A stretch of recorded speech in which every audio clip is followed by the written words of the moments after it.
अभी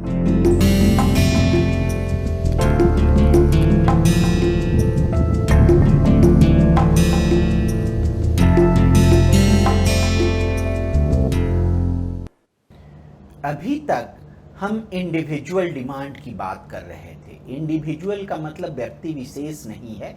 हम इकोनॉमिक्स में व्यक्ति कह रहे हैं, बट व्यक्ति से हमारा तात्पर्य है उस डिसीजन मेकिंग यूनिट से जो कि डिसीजन लेने में स्वतंत्र है और डिसीजन लेने में एबल है ना। एक स्वतंत्र डिसीजन मेकिंग यूनिट को हम व्यक्ति कहते हैं। तो अभी तक हम बातें कर रहे थे एक व्यक्ति के मांग वक्र की, है ना। अब हम आगे बात करेंगे एक मार्केट के मांग वक्र की। मार्केट में एक ही उपभोक्ता नहीं होते, बहुत सारे उपभोक्ताएं होते हैं और वो हर उपभोक्ता एक पर्टिकुलर प्राइस पे डिफरेंट क्वांटिटी का डिमांड करते हैं। उनकी क्वांटिटी डिमांडेड बदल रही होती है। तो हम मार्केट डिमांड कैसे ऑब्टेन करेंगे? बड़ा ही सिंपल सा है। हम सभी उपभोक्ताओं का quantity demanded at all price add कर देंगे और ऐड करने से हमें मार्केट डिमांड मिलेगा। तो आइए हम एक बड़ा सिंपल सा एग्जांपल लेते हैं। एक मार्केट लेते हैं जिसमें दो ही लोग हैं। कहिए एक का नाम सोहन है, एक है सोहन और दूसरे हैं मोहन। और सोहन का जो मांग वक्र है, यहाँ एस हम सबस्क्रिप्ट में लिख देते हैं इंडिकेट करने के लिए कि ये सोहन का है, और इनका जो मांग वक्र है वो हम कहें 15 - 5p है। और मोहन का जो मांग वक्र है, एम सबस्क्रिप्ट मोहन को बता रहा है, ये 10 - 2.5p है। p दोनों के लिए सेम है क्योंकि दोनों एक प्राइस पे, एक मूल्य पे सामान बाजार में खरीद रहे होंगे, तो सेम ही पी दोनों फेस कर रहे होंगे। अगर दोनों का पी डिफरेंट है दोनों, तब दोनों अलग अलग बाजार में हैं। सो ये संभव नहीं है कि पी अलग अलग हो, पी सेम ही होगा। Q S and Q am different होगा। क्वांटिटी डिमांडेड, मांग की मात्रा बदलेगी व्यक्ति के बदलने से। अब ऑल्सो हम ध्यान दे दें, अगर इसको हम देखें, यहाँ पे लिखें कि P क्या है, QS क्या है और QM क्या है। और हम ऑल्सो बाजार में, चूंकि सोहन और मोहन दोनों है, तो बाजार में कितनी क्वांटिटी डिमांडेड है। एक जितना सोहन डिमांड करेगा और जितना मोहन डिमांड करेगा, अगर दोनों को जोड़ दें तो इस प्राइस पे मार्केट में टोटल क्वांटिटी डिमांडेड हमें पता चल जाएगा। तो हम P0 के लिए कैलकुलेट कर लेंगे, 1 के लिए कैलकुलेट कर लेंगे, 2 के लिए कैलकुलेट कर लेंगे, 3 के लिए कैलकुलेट कर लेंगे, 4 के लिए कैलकुलेट करेंगे और 5 के लिए। सो QS आप फॉर्मूला से देखेंगे, यहाँ पे 15 आएगा, यहाँ पे 10 आएगा। और जैसे अगर P जो है यहाँ पे 1 यूनिट से बढ़ता है तो QS जो है 15 - 5, तो 5 यूनिट से कम होता है। तो जैसे जैसे ये 15 से 10 हो जाएगा, 10 से 5 हो जाएगा, 5 से 0 हो जाएगा, 0 से -5 हो जाएगा, -5 से -10 हो जाएगा। बट अगर हम समझें तो क्वांटिटी डिमांडेड निगेटिव नहीं हो सकता, ये ऋणात्मक नंबर नहीं हो सकता है। तो इसका मतलब क्या है कि यहाँ पे सोहन 0 क्वांटिटी ही डिमांड करेगा। तो यहाँ पे अच्छा है कि हम इसको 15 - 5p ना लिख करके इसको हम लिखें 15 - 5p, 15 - 5p, 0। इसका मतलब क्या है कि हम 15 - 5p कैलकुलेट करेंगे, उसको 0 से कंपेयर करेंगे और उस दोनों में मैक्सिमम देखेंगे। अगर जैसे यहाँ पे अगर p = 0 है तो ये 15 हो गया और ये 0 हो गया, और मैक्सिमम ऑफ 15 एंड 0 जो है सो 15 हो जाएगा। उसी तरह से अगर हम यहाँ पर जो हमें नंबर मिल रहा था -5, अगर हम -5 ले लें, -5 और 0, सो -5 और 0 में ज़्यादा कौन है? ऑफ कोर्स 0 ज़्यादा है, तो दोनों में जो ज़्यादा है वो हम मान लेंगे। इसी वजह से हमने फॉर्मूला को थोड़ा चेंज करके लिखा है ना। उसी तरह से अब हम लोग मोहन के लिए निकाल लेंगे, और यहाँ जैसे ही P 1 यूनिट बढ़ेगा, QM जो है सो 2.5 यूनिट्स कम हो जाएगा। तो हम ऐसे लिख सकते हैं एंड यहाँ पे -2.5 हो जाएगा, बट वो होना नहीं चाहिए।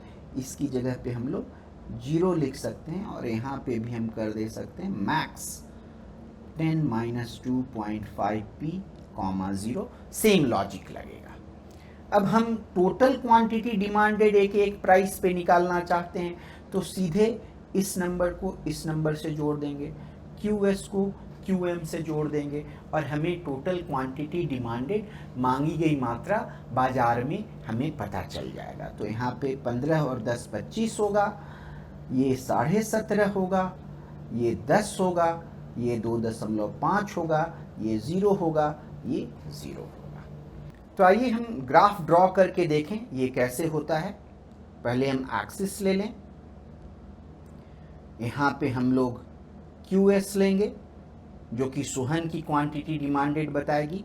यहाँ पे हमें P है और हम लाल कलर से ड्रॉ कर देंगे।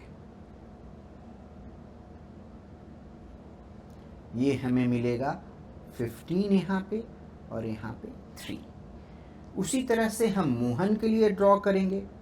मोहन के लिए ड्रॉ करेंगे तो हमें ये मिलेगा, ये 4 है और ये 10 तक हो रहा है। सो लाल कलर में जो है आपको QS मिल रहा है, ब्लू कलर में आपको QM मिल रहा है। और अगर आप दोनों को जोड़ेंगे, जिसे मैं ब्लैक कलर में रखता हूं, तो QS + QM मिलेगा जो कि आपको मार्केट डिमांड है। तो अपनी सुविधा के लिए मैं ऐसे एक लाइन खींच देता हूं, है ना। सो अगर P 0 है तो 10 और 15 25 हो जाएगा, जो कि यहाँ हमने लिखा भी है, तो ये 25 हो जाएगा। और उसके बाद हमारा 1 जब है P 1 तो ये 17.5 हो जाएगा। जब 2 है, टू द स्केल नहीं है, जब 2 है तो आपको ये 10 मिलेगा। और आपको जब P 3 है तो ये 2.5 मिलेगा। तो इन चारों बिंदुओं को मिलाते हुए एक स्ट्रेट लाइन आएगा। और यहाँ पे आपको, चूंकि मोहन ही सिर्फ डिमांड कर रहा है, तो आपको मोहन का जो डिमांड था 3 और 4 के बीच में, वही मिलेगा। और जब प्राइस 4 से ज़्यादा हो तो दोनों कोई क्वांटिटी डिमांड नहीं कर रहे हैं, तो आपको अगेन क्वांटिटी डिमांडेड 0 हो जाएगा। तो आप देखेंगे इस पर्टिकुलर केस में हमें मार्केट डिमांड में 3 सेगमेंट हैं। जब P जो है 4 से बड़ा होता है तो Q जो है सो 0 है। अगर प्राइस जो है 3 से बड़ा होता है और 4 से कम होता है तो Q जो है सिर्फ मोहन से आ रहा है, तो मोहन का जो डिमांड है वो आपको 10 - 2.5 है, तो आपको यहाँ 10 - 2.5 मिलेगा। और प्राइस अगर 3 से कम हो जाता है और हमेशा 0 से ज़्यादा रहना चाहिए, तो Q जो है सो QS + QM से आ रहा है। तो दोनों को जोड़ देंगे यहाँ पर, 10 - 2.5p + 15 - 5p, ये आ जाएगा 25 - 7.5p। तो ये 3 सेगमेंट मिल गए, एक ये हुआ, एक दूसरा सेगमेंट हुआ, एक तीसरा सेगमेंट हुआ। ऐसे हम मार्केट डिमांड कैलकुलेट कर ले सकते हैं। ठीक है।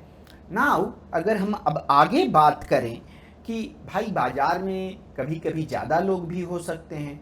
मान लीजिए कि हमारे पास जो सोहन हैं, सोहन जैसे हमारे पास 50 लोग हैं, है ना, ऐसे 50 लोग हैं। और हमारे पास मोहन जैसे जो हैं, हमारे पास 60 लोग हैं ऐसे। तो हम कैसे ऑब्टेन करेंगे मार्केट डिमांड? अगर यहाँ पे P 4 से ज़्यादा हो गया तो कोई भी मोहन जो है कोई भी मोहन एक भी यूनिट डिमांड नहीं करेगा, कोई भी सोहन एक भी यूनिट डिमांड नहीं करेगा, तो Q जो है सो 0 ही रहेगा। अगर P जो है 3 और 4 के बीच में है तो मोहन जो है सो डिमांड करेगा, बट सोहन कोई डिमांड नहीं करेगा। तो हम लोग इसी चीज को 60 बार जोड़ देंगे। तो Q अगर 10 माइनस 2.5P को 60 बार जोड़ा जाए तो हमें क्या मिलेगा? हमें मिलेगा 600 माइनस 60 मल्टीप्लाइड बाई 2.5, 150P ये हो जाएगा। और P जब 3 से कम हो जाए तो हम 60 टाइम इसको ऐड करेंगे एंड 50 टाइम इसको ऐड करेंगे। तो ऐसे हम लिख सकते हैं 10 minus 2.5P plus 50 multiplied by 15 minus 5P।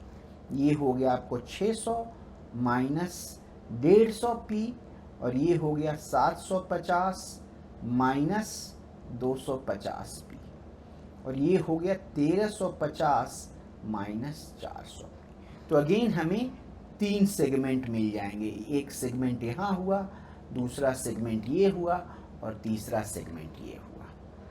ठीक है, तो बड़ा ही साधारण सा तरीका है। हम लोग फिर से आ जाए, अगर 2 डिमांड कर्व है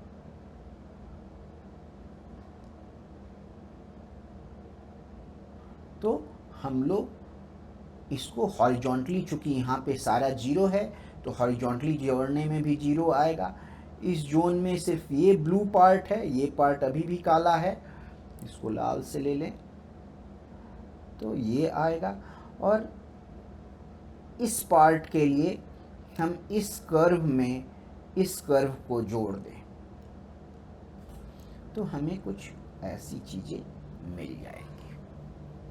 ये हमेशा जरूरी नहीं है कि 3 ही सेगमेंट आए, डिपेंड करता है सिचुएशन पे। 3 सेगमेंट, 4 सेगमेंट, 5 सेगमेंट्स आ सकते हैं, ज़्यादा कितने भी सेगमेंट आ सकते हैं, कोई नंबर फिक्स्ड नहीं है।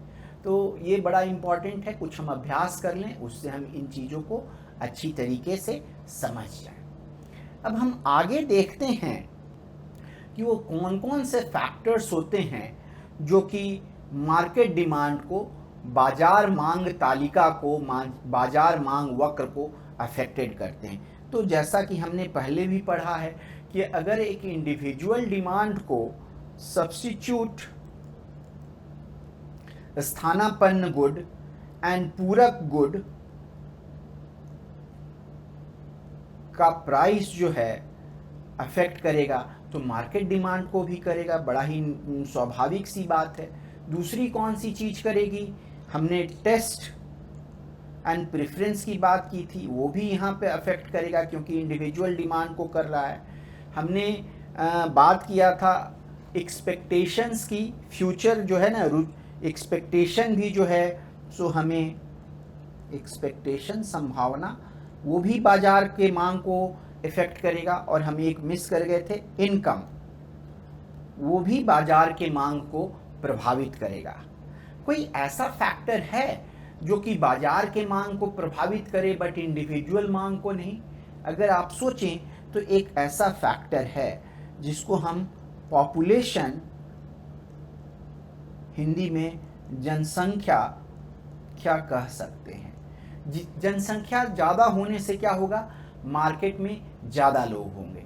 अगर मार्केट में ज़्यादा उपभोक्ता होंगे तो उनके डिमांड को ऐड किया जाएगा मार्केट डिमांड बनाने के लिए। जैसे अगर हम ले लें कि हमें 2 ऐसे कर्व को जोड़ना है, 2 ठीक एक जैसे कर्व हैं, तो हमें क्या मिलेगा? ये ऐसा हो जाएगा।